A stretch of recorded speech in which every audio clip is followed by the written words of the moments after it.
All right. Yes, I think I'm on. I see the green light. I see the light here. Hello, hello, hello, everybody. Valerie Lewis right here coming to you live from the suburbs of Washington, D.C. Today we are on chapter 5, you guys, of The Science of Getting Rich by Wallace D. Wattles. Um, Hold on just a sec. Let me move the camera over a little bit. Make sure everything looks okay.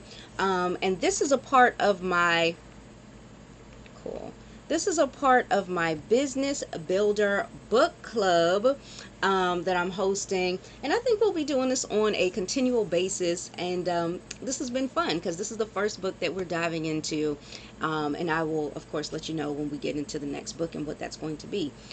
So, one thing I love about this particular book is the fact that this is free. So this is accessible to all. You do not necessarily need to go out there and purchase it on Amazon for 13 bucks and all that kind of stuff. You could actually get it from me. If you do not have a copy, I can get you a free copy. So just make sure you reach out to me. Let me know you need one. But hopefully at this point, all of us that are gathered together here are, even if you're catching a replay, already have a copy. So let's dig in, shall we? All right. So here we go. All right. I am going to pull my book open while you share this video out. And heck, why not? Let's play this awesome intro too. And I'll see you in 2 seconds.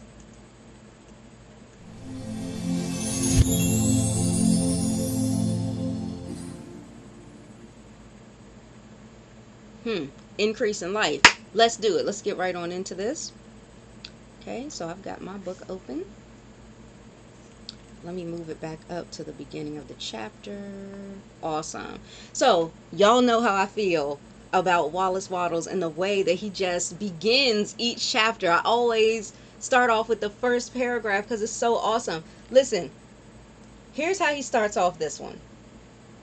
And I'm quoting. You must get rid of the last vestige of the old idea that there's a deity out here who, oh wait, I'm not quoting anymore. Whoops. There's a deity out here whose will it is that you should be poor, or whose purposes may be served by keeping you in poverty. So, like, boom, right up front. Right up front. As soon as we dive into this chapter, he's already saying, listen, we're suspending our disbelief, right? And there are a lot of people out here that believe that God wants you to be poor. And that you can't truly serve God, or you're not truly holy or righteous unless you are in poverty yourself. And that totally goes against life. How can you live if you don't have anything? How can you give if you don't have anything? Right? So we're going to talk about that. So he goes on to say, every living thing must continually seek for the enlargement of its life, because life in the mere act of living must increase itself. And then he gives you an example. And we've talked about this kind of example earlier, as a matter of fact. But he says, a seed dropped into the ground springs into activity, and in the act of living produces 100 more seeds. Life, by living, multiplies itself. It is forever becoming more. It must do so if it continues to be at all. And you can look around at anything. When you fall in love and you get married, right? And at the time that I'm recording this video, we just had the royal wedding, right? Just the other day, had the royal wedding. When you get married, you're in love and you want to do what? Start a family. That's what a lot of people will say. That's one of the first things they want to do is start a family. Why? Because they embrace this love and this life together, and they want to further increase life and increase love. And that is a wonderful expression of love, to be able to bring more life into the world. Right? This is why today we've got so many more people on the planet than we did decades ago, because life has been continually increasing. Right? Same thing with planting a seed in the ground. You could hold a seed in your hand all day talking about, dang, I really wish I could, hold the apple seed, right? I really wish I could get more apples with this.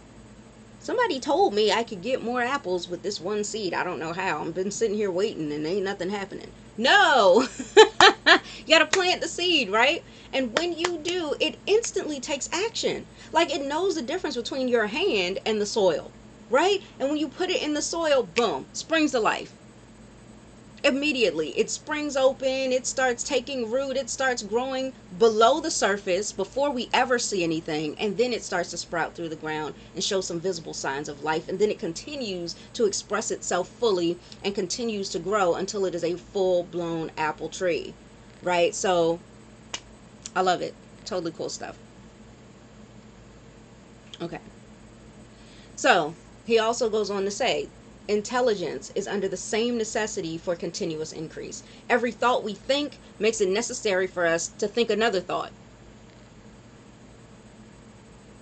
Okay. Um, and consciousness is continually expanding.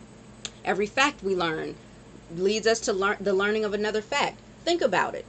Let's just use math as an example. When you first are a small child, you simply learn how to count, and that's math for you, right? 1, 2, 3, 4, and kids are just sitting around counting all day, and they think that's fun, you know? Just look what I can do, right? So first you learn to count. You learn the order of the numbers. Then the next thing you know, you're learning that you can put them together to make more. So not only are you learning more, right, and understanding more about numbers, but you're learning the concepts that you can do to also make more, right? That's the concept, is to continue to have more. So then you learn to add and subtract, right? Then you learn to multiply and divide. Then you start learning about, oh my goodness, you know, there's zero, which is arguably, is it a number, is it not a number? Then you've got, you know, fractions, which is a piece of a number. Then you start learning, oh my goodness, not only are there pieces of numbers, but they're also negative numbers. Then you, like, it continues to go on and on and on, right? So then you start introducing letters in the whole mix, and people are like, oh my gosh, algebra, right? But as you continue to grow, right, once you learn one skill, it prepares you to be able to understand and learn the next. Right, so right there, just learning when it comes to intelligence, and it comes to expanding and expressing yourself intellectually through the mind. That's a really great example right there, right? Same thing with talent. Every talent we cultivate brings to the mind the desire to cultivate another talent. We are subject, I love this part, so I got to share this with y'all. We are subject to the urge of life, seeking expression, whichever drives us on to know more, to do more, and to be more. You always want to know more, do more, and be more. We do this every day at your 9-to-5 job, right? You want to know more, right? So that you'll know how to get out here and do more, so that you can be more at that job. Why do you want to know more, do more, and be more at that job? So that you can then be elevated into a higher position. Why do you want to do that? Right? You want to be in that higher position because there are lots more rewards that you get from being in a higher position. Right? Yes, you're given more responsibility, but you're also given more rewards for that. Why do you need those rewards? Because those things like the higher paycheck, right? The bonus check for the promotion, being in charge of others, this will allow you to be able to express yourself more in your own personal life. When you come home with that bigger paycheck, now you can do more and be more with your family, right? Maybe now you can buy that, you know, nice household item, or now you can go on that nice vacation or whatever. Why do you want to go on vacation? You want to do that so you can spend time with your family in a really nice exotic spot, and you can soak up the culture and soak up the peace and quiet, and then also continue to further bond with your family. Right? It's all about expressing yourself more through life, increasing life. Okay? All right. So, he also goes on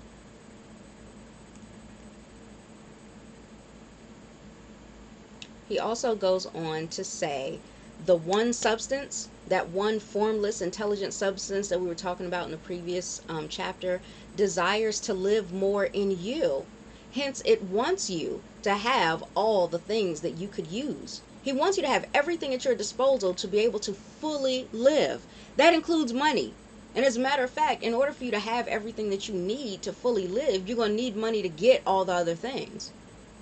You know, if you're an artist, you're going to need money for paint, money for paintbrushes, money for canvases, so that you can sit there and then create through expressing yourself, right? Or express yourself by creating. Now, here's another thing. If you've got like some idea of something that you want to paint, sometimes people say that they need a muse, right? Or that they need some form of inspiration from somewhere. Well, maybe you'll want to travel and experience a different experience in your life and soak that up, and then you can express yourself on the canvas from the experience that you've had, you know, or from some visual aesthetic that you've seen in the past, and then you can interpret that in your own way by creating something on that canvas, right? So you need to have the money to travel wherever it is that you were going to go, and you need to have the money to get back home, and again, you need the money for the tools, right? If you wanted to simply be healthy, right, you need money for your doctor. You need to be able to learn what's necessary to exercise. A lot of people today, maybe it's you know, pay for gym memberships and things like that so they can use all the equipment that they need without having to buy all that equipment themselves, which would cost them thousands of dollars, right? And instead just pay for the $10 a month membership. Well, that's still $10. It's still money, you know. And if you want the best of the best care, then obviously you're going to pay more for that. You pay more for the best than you do for just, you know, mediocre. Vitamins. People go to the store, they go to GNC and things like that all the time so they can purchase vitamins to further supplement what it is that they're doing to maintain their health. Right? So there's always something. At some point, there's nothing in life. I don't believe there's not anything in life that you're not going to need to be able to have money for in order to increase it. Right? So when it even when it comes to, you know, having the happiness of being able to spend more time with your friends and family, the main reason why most people can't spend the time that they'd like to with their friends and family is because they can't afford to. They can't afford to for a couple of reasons. They can't afford to money wise, right? Or they can't afford to time wise because their job keeps them so busy, and they find it really hard to be able to get away from that. But if you had a way to bring in other streams of income, right, that where you didn't have to physically be present in order to earn that income, then yes, by all means, you would be able to go and spend more time with your family. Even if you didn't go off to some exotic location, maybe just spend more time with them at home, like I do, you know? So, again, when you're looking to increase life and increase the fulfillment of your life, you will need to be able to have all the things that you can use, which will require getting rich. So he goes on to say, it is the desire of God that you should get rich. He wants you to get rich because he can express himself better through you if you have plenty of things to use in giving him expression. He can live more in you if you have an unlimited command of the means of life.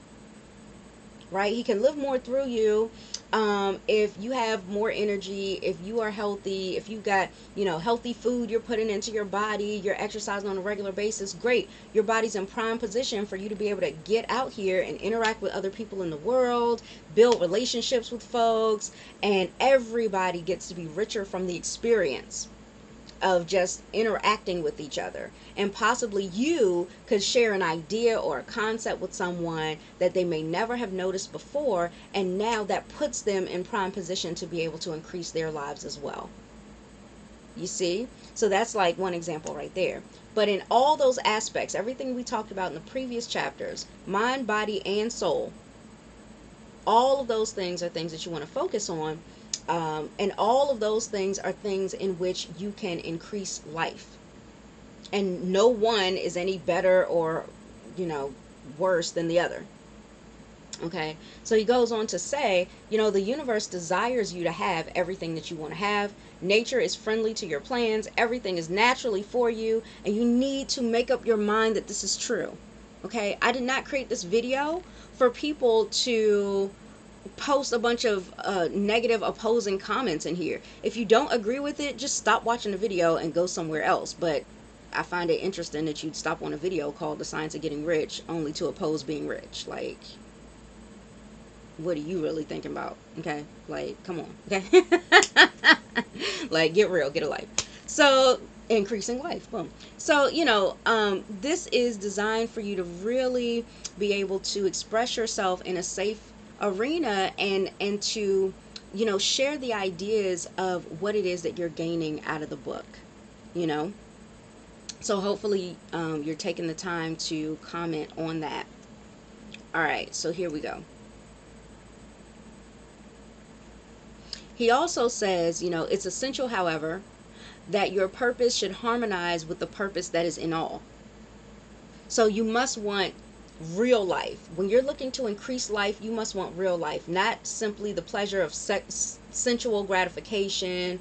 Life is the performance of function, and the individual really lives only when he performs every function. So again, we were talking about body, mind, and soul, right? So we're talking physical, mental, and spiritual, okay? Without excess in any of those. You do not want to get rich in order to live swindlishly for the gratification of animal desires. That's not life, okay? So I think that's what a lot of people that are against like being rich and having an abundance, they think that you have an abundance so that you can just have money to just be swimming in or something. I don't know, to have it just to have it. And that's not the purpose. Okay? And he goes on to say, the performance of every physical function is a part of life as well. Right? No one lives completely who denies the impulses of the body a normal and healthful expression. You do not want to get rich solely to enjoy mental pleasures, to get knowledge, to gratify ambition, to outshine others, and to be famous. All of these are a legitimate part of life, but the man or the woman who lives for the pleasures of the intellect alone will only have a partial life, and he'll never be satisfied with his lot. And this is why you can see people, they have a lot of money, but they don't know what to do with that money. And they're only feeding one of those three areas with the money. You've got to feed it all. It's got to be physical, mental, and spiritual growth happening with the riches that you are obtaining. And remember, we established this earlier. Sometimes people are following these laws. They're following this exact certain way of getting rich, and they don't even realize it. Okay, so you have some people that are rich and famous, right? But they don't understand that if you want to have a more fulfilled life and a happy life, that you have to pay attention to the physical and the mental and the spiritual. And if you don't, you will crash and burn. And this is why, yes, there are a lot of people out there who may have tons of money, and yet they still commit suicide, or they cut themselves or hurt themselves in some way. Or they have an addiction to something because they only focus on that one aspect of their life with their riches. So we're not talking about those things. Well, as you read the book, we're talking about feeding each major portion of who you are so that you can have a real life, a full life. Okay, so that's what we're talking about. Okay, and then he also goes on, and gives you the other examples. So we just talked about, you don't want to get rich solely for mental pleasures. You don't want to get rich solely for the good of others either. You don't want to lose yourself for the salvation of mankind. That's not the reason why you're here, okay? You're not here to go around sacrificing it all for the sake of everybody else. Last time I checked, Jesus did that, okay? You don't, that's done, okay? That's not your purpose, okay? And for those of y'all that don't believe in Jesus or whatever, I can respect that. Look, it is not comment time, okay? So anyway,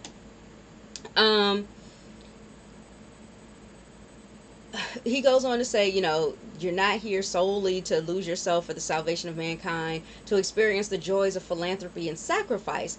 These joys of the soul are only a part of life, and they're no better or nobler than any other part. So it really tickles me to see people, criticize the rich and famous when you don't know every aspect of their lives. You don't know what they are doing. So you see that they spent, what you would consider an exorbitant amount of money on a specific thing, and then you're like, well, why aren't they giving that money to charity? How do you know that they didn't give to charity 10 times more than what they just spent on themselves? You don't. This is why we don't need to judge people. Hello. Okay. So, and even still, even if they did give to others, a part of you being able to have a fulfilled life and to be able to pour into others is that you first need to fill yourself up and allow that to overflow into other people's lives. I ain't say trickle, but yes, it will flow. It'll flow. When you are healthy and you are wise, right? And you are giving, right? So there we go. We got body, mind, and soul, right? When you're able to do those things, it will allow you to not only be elevated in life, but also to elevate others. So you're not going to be the only one who benefits from you getting rich. And that's the thing. People don't realize that. The better I get at doing what I do, and I can show others how to do the same thing, we all win. The problem is there are people out here, and unfortunately they're always used as the example, but there are people out here who get rich solely for their own selfish reasons. And when they do, that's when you start seeing things like pyramid structures and things like that. They're only focused on the very few at the top, and they're not focused on everybody else. But when you are truly doing things in a certain way, and you're doing it for the good of all mankind, and it all starts with you, when you realize that, and as you're growing as you, right, and you're evolving into a better and better person every day, and you are increasing your riches, you bring people along on the journey. Okay.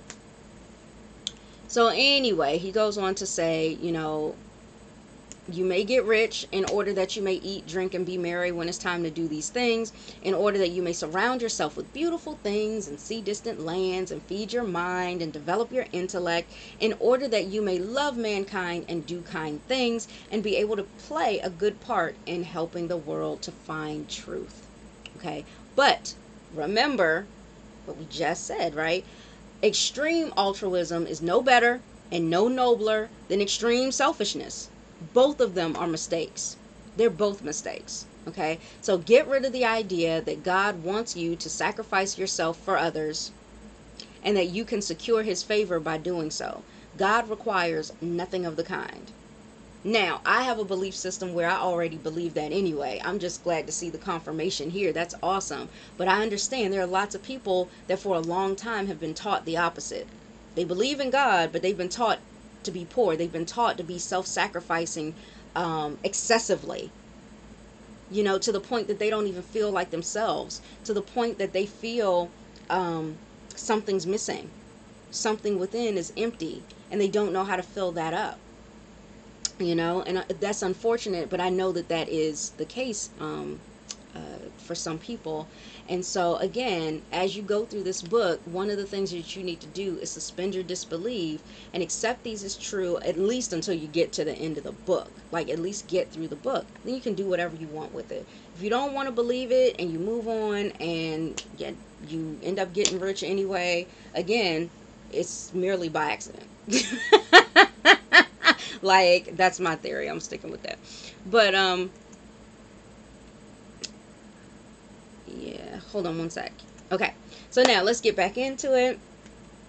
Okay, you can make the most of yourself only by getting rich. So it is right and it's praiseworthy that you should give your first and best thought to the work of acquiring wealth. And remember, however, that the desire of substance is for all, and its movements must be for more life to all. It cannot be made to work for less life to any. Right? You can't be seeking for more for yourself and less for everybody else. Mm-mm. Okay? Because it is equally in all seeking riches and life. Intelligent substance will make things for you, but it will not take things away from someone else and give them to you. You must. Okay, before I read this next part, okay, before we go over this next part together, you guys, I want you to remember that God is not going to take something away from somebody else and give it to you so that you can have like this one-upmanship and to show that God loves you more than somebody else. He loves us all the same. He loves us all the same. For God so loved the world. He loves the entire world. Okay? And God, when it comes to love, has no degrees of love for each individual person. God is always an abundance. He's an abundance of love. So when you ever wonder how much does God love me, it is an abundance of love that he has for you. It is more than you can ever measure. And that's for everybody else on this planet, whether they agree with the things that you believe in or not, whether they believe in God or not. He still loves them immeasurably. We have to get over this notion that there is such a thing as competition in God's eyes. There is not. Therefore, there needs not be any competition in your eyes. What is meant for you is for you. It is not that you have earned something that somebody else didn't do good enough with, and so God took it from them and gave it to you. Please do not have that idea. He has already stored everything for everybody that they could possibly want or need. The only reason why some people have it and some people don't is because some people have accepted it and have agreed to receive it, and some people have totally refused it. Okay, and we're not focused on everybody else, and that's the poison that competition can bring. Okay, and as a matter of fact, now we can talk about the next part. He goes on to say you must get rid of the thought of competition. You are to create, not compete for what is already created. Okay, you do not have to take anything away from anyone. You do not have to drive sharp bargains. You do not have to cheat. You do not have to take advantage of people. Okay, you do not need to let any man, listen to this part, those of you that are business owners with employees, hello, you do not need to let any man work for you for less than what he actually earns. Pay people what they're worth. Okay, like, stop paying minimum wage, and the only reason why you pay a minimum wage is because the government said so. Otherwise, you get in trouble. Like, you know that you have people that come to your business and they work hard for you every single day. Pay them. Pay them. Pay them what they're worth. Pay them better than, the measly minimum wage. You know what I mean? Or just don't have any employees and do it yourself. I bet you won't do that. Hello, okay? So, he goes on to say, you do not have to covet the property of others or to look at it with wishful eyes. No man has anything of which you cannot have the like. Okay? And have that without taking what he has away from him. If you see somebody, for example, a lot of you that are in my book club, you are in online marketing just like I am. Perhaps you're in a different company than I am, but still, you may be in business online and you see that somebody in your company has ranked up, right? Which means they're making more money, right? Perhaps you'll see, like I saw this, my mentor, the person who really helped me get a good grasp on online marketing and helped me actually start making money online after struggling for a while, I saw that things that were happening to her in her life were exactly what I had going on in my mind, like things I was thinking about that I wanted to have, right?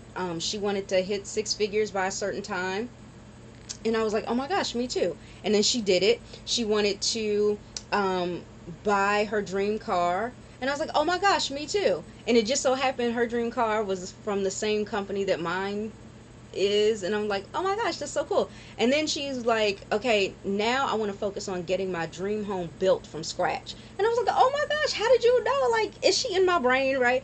And instead of me saying, that's not fair, why is she getting that? I want that. As if only one of us can have all those things happen to us. That's the danger of focusing on competition. think, because when you have a competitive mindset, you have this idea that there's only one. That is a lack mentality, you guys. That is a scarcity mentality. You don't want to have that. Okay? You can create what you want. So all I did, instead of saying, oh my gosh, that's not fair that she has that, let me hurry up and try to do it before she does so I can have mine, and I ain't even going to think about her having hers and all. Like, instead of doing all of that, I said, let me learn from her to see how she's making this possible so that I can create that in my own life. Get rid of the competition mindset. Seriously, it will do you so much good. You have so much less stress in your life. Okay? Like, you will not be beating yourself up, putting yourself down, resenting other people. You know, like, get rid of the competition mindset. Like, today. Like, right now. Just toss it. Okay? Let's see. Oh, yeah. So here's, because I know people are going to bring this up. Right, at the very least they're going to think about it even if they don't bring it up, and Wattles realized that too. So he goes on to say, I am aware that there are men who get a vast amount of money by proceeding in direct opposition to the statements I previously made, and may add a word of explanation here. Okay, so people of the, I missed my line. Okay, people of the plutocratic type who become very rich do so sometimes purely by their extraordinary ability on the plane of competition. Okay. Oh, I got a new subscriber that just popped up. Hey, Ella. Thank you so much for subscribing. You are awesome. Oh my gosh. That's so flippin' cool. Okay. Hey, and Aslak is on. You said hello, just saw the stream. I see your comment. Thank you so much for tuning in. I'm so excited. Definitely make sure that you share this out, everybody. I want the world to know that there is an abundance out here and we can all succeed. You can all live the life that you want. And that's a part of what this book is all about. So anyway, let me get back into this. Okay. All right. So yes, so he goes on to say, you know, sometimes they unconsciously, remember we said sometimes people are doing things in a certain way, not realizing that this certain way is the exact science to getting rich. So he goes on to talk about people like Rockefeller, right, and Morgan, J.P. Morgan, and Andrew Carnegie, right? It's actually pronounced Carnegie, and yes, I'm going to say that all the time, okay? I'm a history buff. Okay, so anyway, he goes on to talk about, you know, they have been the unconscious agents of the supreme in the necessary work of systematizing and organizing productive industry. And in the end, their work will continue, it will contribute immensely towards increased life for all. But their day is nearly over. Okay, and he goes on to say, multimillionaires that build their empire like that, where it's solely focused on competition. And if you know anything about the big three, you know that they were constantly competing with each other and, you know, going back and forth, having these major rows and everything. Like, but look today, the legacy they thought they were leaving behind made a like sharp twist, sharp turn. Okay. And yes, you got Chase Morgan Bank and stuff like that, you know, so that's still around, but I'm just saying, you know, a lot of things have changed, and I don't think it changed in the way that they were expecting had they still been here, you know. So anyway, what else are you going to say? Oh yeah, I like how he described this about people that make money in the competitive realm. Okay, so he was saying they are like the monster reptiles of the prehistoric eras. Here's how. They play a necessary part in the evolutionary process, but the same power which produced them will dispose of them. Okay, because they're not seeking, they were simply seeking to be rich for the power, you know, they weren't seeking to be rich in order to, with their primary focus on bringing everybody else up with them, you know, and there were a lot of strikes and things that happened because of the unsafe conditions for a lot of their workers and things like that, because they just didn't care. Like, they were kind of ruthless, okay? And he goes on to say, it is well to bear in mind that they have never been really rich. They had a lot of money, but they weren't rich. And we're talking about the science of being rich. Yes, we're mainly talking about accumulating monetary value, right? Accumulating the money. Yes. But we're talking about why it's important to do that. Not to just have it for the sake of having it. It's important to do that so that you can expand and increase life and express yourself and live a fuller life through body, mind, and soul, right?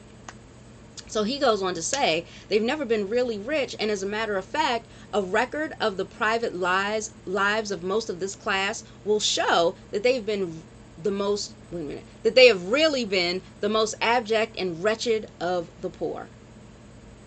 Riches secured on the competitive plane are never satisfactory and permanent. They're yours today, and they're somebody else's tomorrow. Right? Why? Because you let it go. You compete, and there's only one. And if you don't know how to hold on to it, then yes, that it does end up going to somebody else. But when you create, the things that are for you are for you. And then what can you do? Show other people how to create their own too. Then nobody has to compete for this one little scarce thing, this small supply. Instead of competing for one trophy, why don't I just show you how to make your own trophy? Right? All right. So let's go ahead. We're going to bring this to a close. Let me see. Ella, hey, hello. Do you have a copy of the book? Yes, I have a copy of the ebook, and I can get it out to you for free. So what I'm going to need you to do is send me a private message on Facebook, which should be in the description box right now, or probably after I'm done being live, maybe you'll see it. But send me a private message on Facebook, and give me your, well, actually no, I think I can send you the book without needing your email address. I think I can do that. Yep, so I'll give it to you right after this video's over, Ella. But still, send me a message on Facebook to remind me, okay? Alright, awesome. I'm typically there. But Facebook, Twitter, Instagram, one of those. Like, pick one, send me a message. Because I don't know how you send messages here without everybody seeing them. I have no idea. I'm still learning. Okay. Alright, so we're going to wrap this up with this final page. Let me see. Oh, yeah. He goes on to say, remember, if you are to become rich in a scientific and a certain way, you must rise entirely out of competitive thought. You must never think for a moment that the supply is limited.